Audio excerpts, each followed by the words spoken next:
Cara mengatasi batuk yang mengeluarkan darah. Hemoptisis atau batuk berdarah adalah batuk berdahak yang mengandung darah. Darah ini dapat berasal dari hidung, tenggorokan, batang tenggorok, dan paru-paru. Batuk berdarah menandakan adanya kerusakan pembuluh darah di sekitar saluran pernapasan. Kondisi ini bisa menjadi tanda dari penyakit saluran pernapasan yang bersifat serius dan memerlukan penanganan yang lebih intensif. Penyebab batuk berdarah sangat beragam.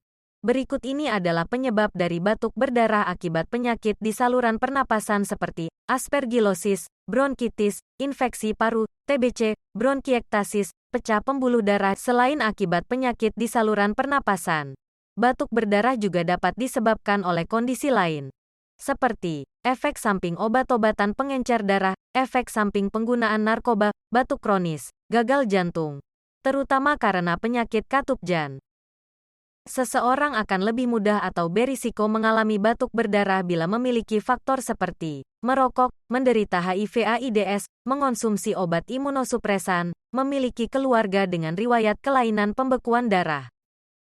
Gejala yang juga bisa menyertai batuk berdarah, seperti batuk selama beberapa minggu sebelum batuk berdarah timbul, nyeri dada, demam, berkeringat di malam hari, tubuh terasa letih dan lemah, hilang nafsu makan, berat badan menurun.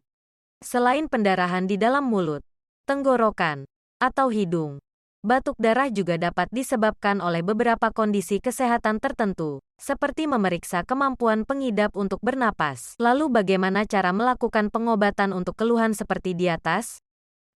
Tidak perlu khawatir. Di sini kami, The Nature Indonesia akan merekomendasikan pengobatan herbal terbaik untuk mengatasi penyakit Anda. Obat Detopar dan Pipeka The Nature bisa digunakan untuk obat paru-paru, obat radang paru-paru, obat flek paru-paru, obat bronkitis, obat TBC, obat ISPA. Untuk mendapatkan informasi diagnosa penyakit batuk dan keluhan lainnya, Anda bisa menghubungi kami. Telepon atau SMS di 082249471102.